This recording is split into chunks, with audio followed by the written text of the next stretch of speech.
O povo olha qual a orientação do governo. Já ouviu falar de emenda? Sim, Já. Já ouvi falar. Tratores e tratores, né? Pois é, orçamento paralelo, Sim, orçamento sim. secreto, então. Infelizmente, né? Mas aí como que é ser uma das únicas deputadas que tem uma visão prática de mundo, não tá ali só por motivos de ganho pessoal? Como que é ser assim? É difícil? Cara, eu lembro que teve uma votação importante, que eu não vou lembrar qual é, eu sei que ela era importante, que o PDT inteiro falou que era pra votar A, daí tu votou B porque era a tua convicção. Eu falei assim, caralho, essa mina é foda. Essa mina, ela tá votando de acordo com o que ela pensa. Isso foi um bagulho que chamou minha atenção. Foi a Previdência, eu acho. A reforma da Sim. Previdência. Eu acho que esse é um bom exemplo.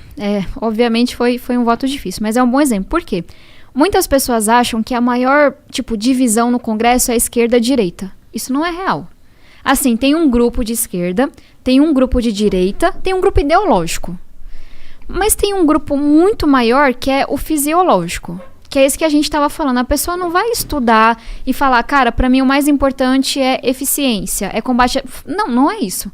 A pessoa vai dizer, ó, a orientação do governo é essa, ou de fulano é essa, e eu vou ganhar a minha emenda, vou ganhar aqui o negócio. Então, só pra gente não ficar achando que a maior diferença é esquerda-direita, quando na verdade é de prática. E aí, qual é a minha crítica na questão da Previdência?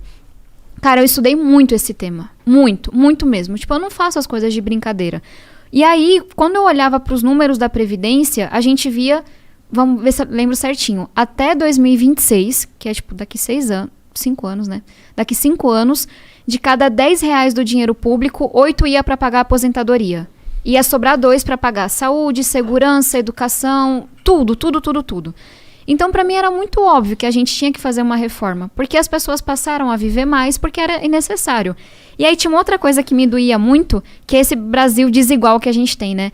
Cara, sei lá, minha mãe foi diarista, meu pai foi cobrador de ônibus, meu tio é pedreiro. Essas galeras se aposentavam com uma regra, por idade.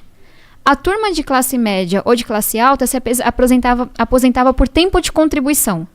Por quê? Porque conseguiam carteira assinada. Não é uma coisa que todo mundo consegue. E aí tinha muita, coisa errada que o governo mandou na proposta. Só que tudo que a oposição elencou, a gente conseguiu mudar. Tudo, 100%, que o governo mandou na proposta. E aí a gente, basicamente, é algo técnico, mas é importante explicar. Pegava essas regras das pessoas mais pobres, que era por idade, e jogava essa regra para quem estava mais em cima.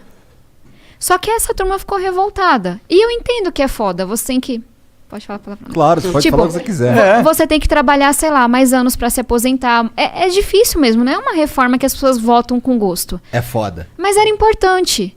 E aí veio essa galera que ganhava acima de 2 salários mínimos e muitas vezes, sei lá, acima de 5, 10, tinha gente ganhando 40 mil na aposentadoria no legislativo, os próprios políticos. E falava, nossa, você fez algo desumano, vão trabalhar até morrer. E aí, qual era a minha revolta? Porque a galera de esquerda falava isso. Só que a minha turma da missionária, meus parentes, meus vizinhos, não tinham mudado nada na reforma, entende? Entendi. Por que é que a regra que se aplica a você agora é desumana, mas quando ela se aplica a minha tia, minha mãe, meu vizinho, ela não é desumana? Não tô dizendo que é legal trabalhar até 62, 65 anos de idade. Tô dizendo que esse povo sempre foi assim. E aí, como é que, enfim, você entende que a esquerda vai defender quem é mais pobre? Sim.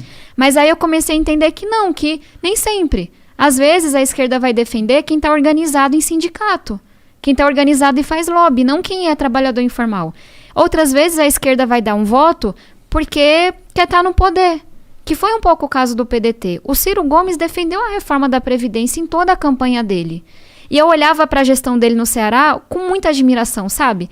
Cara, ele conseguiu juntar a questão social com a questão fiscal. Investiu em educação, mas fez a reforma administrativa que precisava lá na época. Que incrível, sabe? É difícil isso no Brasil. E aí ele defendeu toda a campanha. Quando chegou no governo, e foi uma coisa que ele falou para mim por telefone, porque ele sabia do meu trabalho para mudar a reforma. Tabata, a política é assim. Tentei falar com o Lupe, não consegui, você vai ter que fazer o que eu estou dizendo, vai ter que votar contra. E Ciro, eu consegui várias mudanças, eu sei que isso é necessário. E ele, não, a política é assim, a gente está de oposição, isso é um voto político contra o governo Bolsonaro. E ponto negativo pro Cirão aí, né? Mas você entende o meu ponto? Não, eu entendo, eu acho que você tá certíssimo, inclusive. E assim, o último ponto sobre esse negócio de ser mulher. Eu não acho que ele teria feito o que ele fez comigo se eu fosse um... Porque foram vários votos no partido, quase um terço. Mas eu fui a única pessoa que ele xingou, desligou o telefone, eu achando que tava tudo bem. E aí ele sai dando entrevista me xingando, me chamando de vendida, de traidora, dizendo que eu servia a 2 senhores, porque é a cabeça do homem. Se eu disse não à coisa que ele mandou eu fazer, na cabeça dele outro homem disse sim. Ele não conseguia entender que era eu pensando o tempo inteiro, sabe? Então eu acho que essa galera que tá há mais tempo na política tem que levar uns chacoalhões ainda. Assim, esse foi uma coisa que sempre me incomodou do Ciro. Ele parece muito certo de si, sabe? Até demais. Ele tem muitas certezas. Bom, e aí o que deu? Deu mó rolo, né? Você até falou que 3 semanas atrás saiu no, no veredito, sei lá. Não é fácil enfrentar esse povo, não. Porque qual era a cabeça deles, assim? Eu era uma menina. Pensem, eu tentei dizer isso. Eu cheguei na política chegando mesmo, assim. Não era que eu tinha padrinho, sabe? Morando no mesmo lugar. Eu cheguei com a conta zerada, pagando no cartão de crédito. Eu cheguei desse jeito. E aí, de repente, começa esse ataque do Ciro, do Lupe, de várias pessoas do partido, dizendo que eu era financiada. Às vezes pelo Jorge Paulo Lema, às vezes pelo Jorge Soros. Cada hora inventava um homem rico pra me financiar e pra mandar em mim. Dizendo que eu era traidora, que eu tinha traído os trabalhadores. Porque não anda na periferia, não conhece a realidade. Então, tipo, na minha comunidade, eu andava de boa. Eu nunca fui parada. Só que, o que está acontecendo nas redes sociais? Ameaça de morte, ameaça de estupro, gente do partido dizendo que ia acabar com a minha cara, que se eu me visse na rua. Porque, de novo, assim, a gente tá muito violento, né, como país. Só que ser mulher piora as coisas. Sem dúvida. E aí eu tive que andar com escolta, eu já tive que fazer denúncia pra polícia, tenho não sei quantos processos. Então foi muito duro. E aí eu entrei com uma ação na justiça em outubro de 2019. Ela só foi julgada umas 3 semanas atrás. Assim, com quase todos os votos, eu fui liberada do partido por justa causa. E tem uma coisa que é massa, que o ministro Barroso, ele colocou. Tinha violência política de gênero no que o PDT fez com a Tabata. Entendi. Porque fez com ela e não fez com mais ninguém do partido. Então você tá fora do partido, do PDT? Tô sem partido agora. Você tá sem partido. E aí, como